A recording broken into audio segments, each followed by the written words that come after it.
어제 이제 데살로니가 후서가 상당히 깊은 이야기를 다룬다라고 말씀을 드렸습니다. 이 데살로니가 후서의 주요 내용이 바로 마지막 때와 미혹에 관한 것이에요. 우리가 볼 때 이 교회는 상당히 훌륭한 교회죠. 바로 이렇게 훌륭한 교회를 향해서도 바울은 미혹을 받지 말라고 합니다. 신앙생활을 열심히 하는 사람들도, 제대로 하려고 하는 사람들도 미혹을 받을 수가 있다, 이런 의미겠죠. 사실 신앙생활을 제대로 하려고 하시는 분들은 시시한 죄에는 이제 더 이상 걸려 넘어지지 않습니다. 이미 관심이 하나님 나라, 또 거룩한 것, 여기에 가 있죠. 그래서 마귀는 바로 그들이 관심을 가지고 있는 그 주제를 가지고 시험을 겁니다. 참 교묘한 것이에요. 특별히 마지막 때와 관련해서 어떤 사람들이 데살로니가 성도들을 미혹하려고 했습니다. 거짓 가르침을 전파하려고 했습니다. 바울이 가르쳤던 내용, 너희들 그게 전부가 아니야. 거기서 업데이트가 된 내용이 있어. 그거 아니? 나는 아는데 혹시 가르쳐 줄까? 그러면 신앙생활 열심히 하던 사람들이 궁금하잖아요. 그래? 업데이트가 된 내용이 있다고? 나도 빨리 업데이트 받아야지. 그런 마음으로 들었다는 것이죠. 그런 내용들을.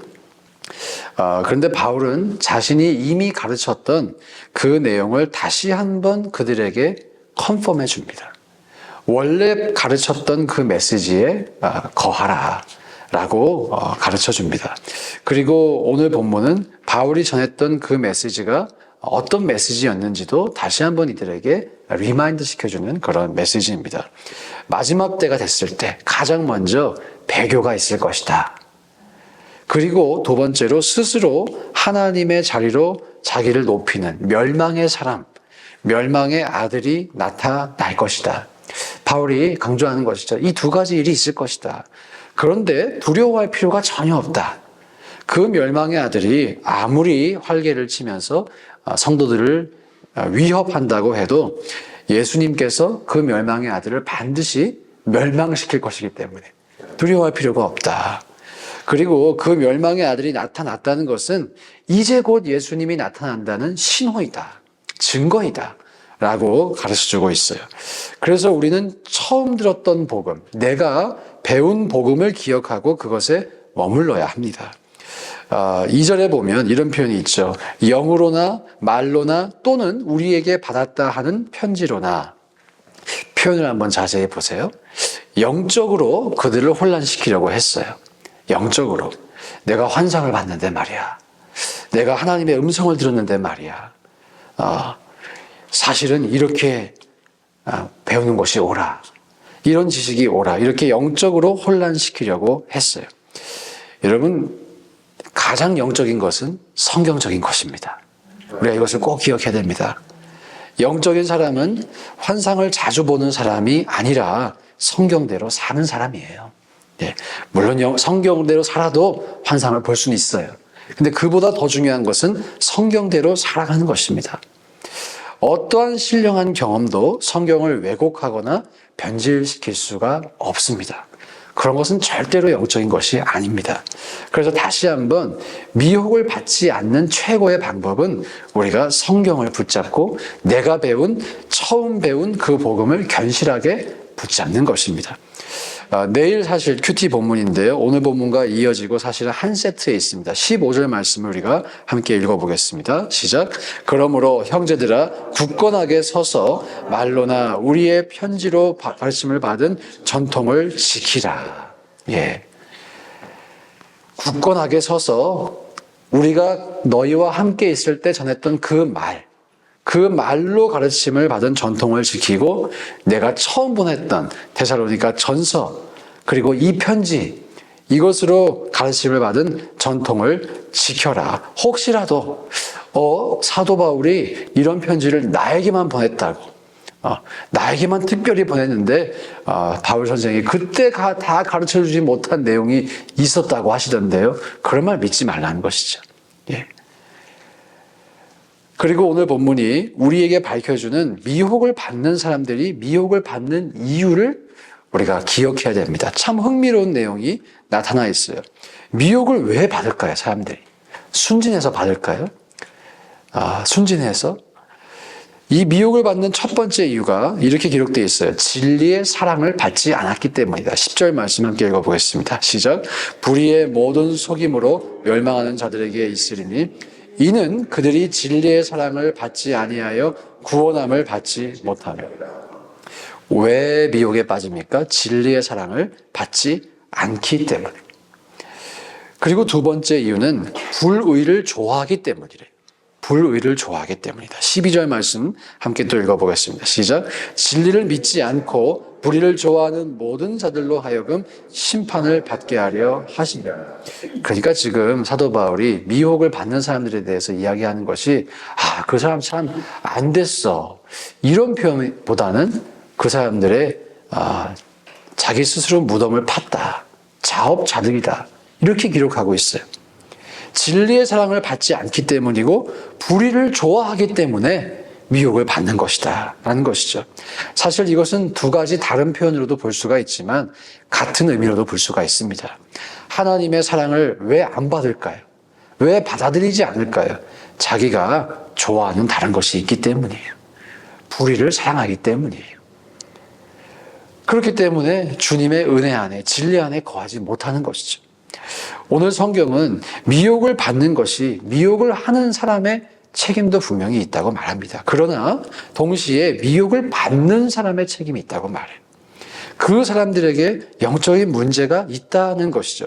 그래서 하나님께서 그들을 심판하시기 위한 방편으로 미혹을 사용하신다는 의미입니다. 자, 이런 점에서 그럼 미혹을 안 받으려면 우리가 어떻게 해야 될까요? 이단 대책 세미나도 해야겠죠. 네. 분명히 우리가 진리를 알기 위해서 그들을 또 분별하기 위해서 그런 세미나도 해야겠죠. 그러나 더 중요한 것, 하나님의 사랑을 받아들이고 불의를 미워하고 의를 기뻐해야 할 줄로 믿습니다. 그러면 사실 미혹에서 벗어날 수 있어요. 벌써 우리 안에 계신 성령께서 그것을 분별하게 해주시기 때문입니다. 막아주시기 때문이에요.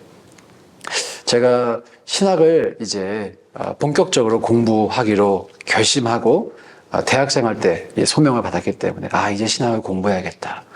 그때부터 미혹의 영과 씨름이 있었던 것 같아요.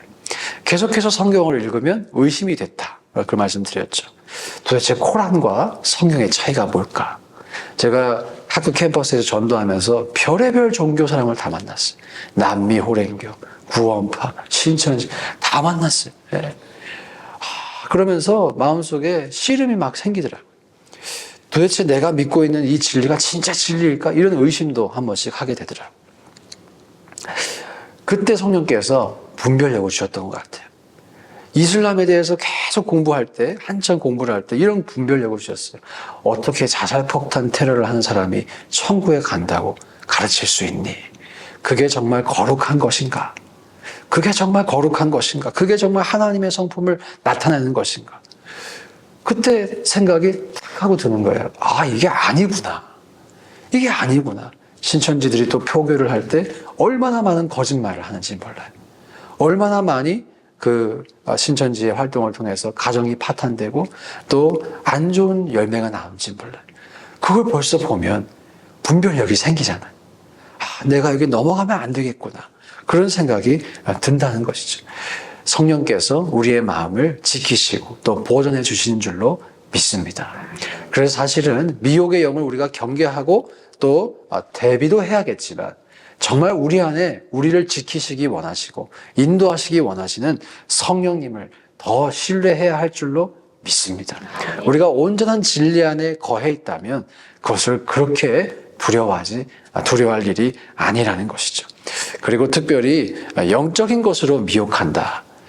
신령한 체험을 통해서 미혹을 하기도 합니다. 한국에서 소위 말하는 양복 입은 무당, 이 목사님인데, 타이틀은 목사님인데 무당 같은 분들도 있어요.